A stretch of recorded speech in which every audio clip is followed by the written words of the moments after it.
During the Super Bowl final, my husband, Marcus, suddenly suggested we make a bet. Watching the game reach its halftime mark, he said casually, if the Eagles win, we get a divorce. What do you say? The Eagles were leading by a landslide. They were bound to take home the championship ring tonight. I stared blankly at the TV screen, my mind drifting back to an Instagram post I had seen just this afternoon, uploaded by Marcus's secretary, Haley. Mr. Marcus said that if the Eagles win tonight, he will finally take our relationship public. Perfect timing because I have a little surprise waiting for him too. The surprise Haley mentioned was a photo of a positive pregnancy test showing she was 2 months along. Remembering the sweet, pampering messages Marcus had left under her post to make her happy, I felt an overwhelming sense of exhaustion. With only 1 minute left on the clock before the game ended, I spoke in a quiet voice. Okay, I'll take that bet. The game ended. Around us, the screams and cheers of our friends watching the game were deafening. Only Marcus and I sat in a silence that felt completely out of place. Marcus froze, looking at me in surprise. I looked at the final score on the screen. Then, I said softly, you won. He was always going to win this bet. I didn't want to fight it anymore. Marcus, I agree to the divorce. In our 5-year marriage war, he had finally won. On the drive back, Haley sent Marcus a Snapchat voice note, her voice bubbling with excitement. Marcus, the Eagles actually won. Does this mean we can finally tell everyone about us? The voice note played out loud by accident. Every single word fell clearly into my ears. Marcus instinctively glanced at me through the rearview mirror, but he only saw me staring out the window, completely expressionless.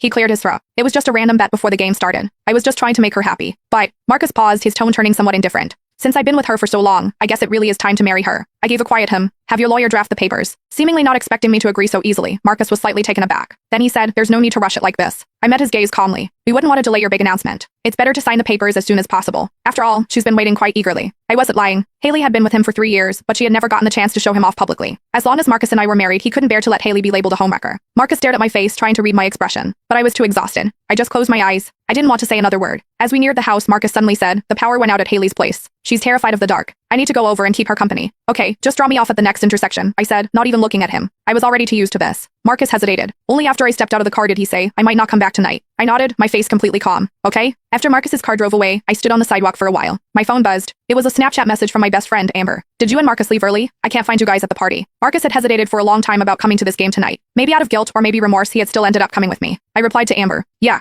Amber replied instantly. Because of Haley? Why won't that girl just disappear? She's just a secretary. Has Marcus lost his mind? Maybe he had. I didn't know when things had started to change between Marcus and me. When did it begin? Probably when his work got too busy, and we talked less and less. He stopped sharing the funny little details of his day with me. His replies to my messages took longer and longer. Strangely, the thought of divorce didn't make me sad. Instead, I felt a weight lifting off my shoulders. We had known each other for 8 years and been married for 5. This marriage, which had kept me awake for countless painful nights, was finally coming to an end. Just then, a voice note from Marcus came through. Go to bed early. Marcus always had this habit of slapping me first and then giving me a sweet treat. I was used to this way of living too. Back home, I collapsed onto the couch feeling drained. I stared numbly at the empty house. I don't know how much time passed before my phone lit up again. It was a notification for an Instagram update from Haley. I clicked on it. It was her relationship hard launch post. Congrats to the Eagles for winning the championship. Marcus won his bet. Family of 3, finally together. The photo showed 2 hands overlapping on top of a pregnancy report. My hand automatically drifted to my own stomach. My own medical report from yesterday's checkup was still sitting in my purse. 4 weeks pregnant. It was my second I lowered my eyes, exited